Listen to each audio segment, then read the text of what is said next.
Nimependa sana namna ya wanaume wengi kwenye mahusiano kujiweka.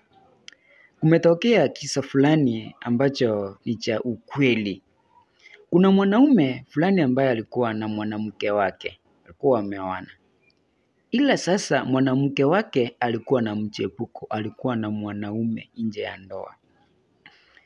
Na mwanamke alikuwa anafahamu ya kwamba bwanake kila kukija huwa anatoka, anarudi jioni.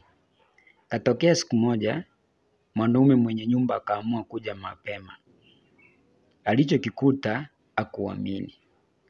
Ila anasema ya kwamba kulikuwa na fununu ya kwamba mke wake alikuwa anamuendea kinyume. Kipindi ambacho mwanaume amefika nyumbani kwake, alipata mkewe akiwa na mwanaume mwingine kwa matrimonial bed, kitanda chao ambacho wanalalia. Kile ambacho mwanaume huyu alifanya, hakupigana na mchepuko ambaye alikuwa na mke wake. Alitoka nje, akaangalia, tena akarudi ndani, akaketi kwenye sebule ama sebuleni, akaweka TV, akaanza kuona taarifa. Akaendelea kutazama runinga yake, wale wawili mchepuko na mkewe wakiwa kwenye chumba cha kulala. Mchepuko mwanaume alitoka. Akapata ya kwamba mwenye nyumba mwanaume ameketi. Naangalia runinga. Baadaye akamwomba msamaha. Akamwambia samahani nimekukosea. Mwanaume mwenye nyumba akamwambia kwamba hayo ni mambo ambayo amekuwa akiyafanya. Akamwambia unaweza kwenda. Mchepuko mwanaume akatoka akaenda.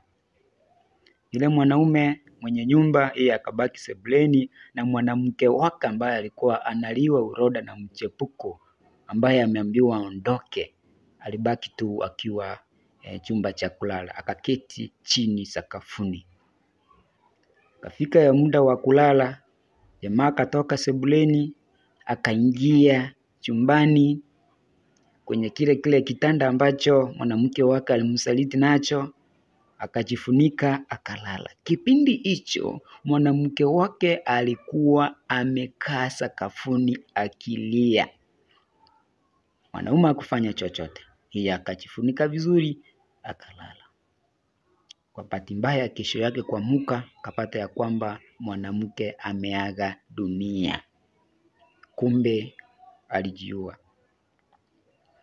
Wakati amejiua, jamaa alikuja akakamatwa, polisi walikuja wakamkamata. Kipindi ambacho ameenda ameripoti kile ambacho kilifanyika, lakini ikasemekana ya kwamba yeye ndiye amemuua. Kumbuka ya kwamba kumfanyia chochote. Mwanamke mwenyewe ndiye aliamua kujiua kwa sababu ya mambo ambayo alifanya. Ikasemekana ya kwamba jamaa ndiye amemuua. Jamaa akakamatwa, akatiwa gerezani. Kipindi ambacho hayo mambo yote yanaendelea, jamaa mwenye alikuwa amepatikana na mwanamke ambaye amejiua alijitokeza akamwambia kwamba ukweli ni kwamba huyu jamaa hajamuua mkewe. Mkewe alijiua kwa sababu ya hii. Je, nani mwenye makosa hapo? Langu jina lasalia kuwa Maskini Msomi. Hakikisha ya kwamba una subscribe kwenye hii channel ndio upate taarifa kama hizi zenye mafunzo tele. Nakutakia kila la heri.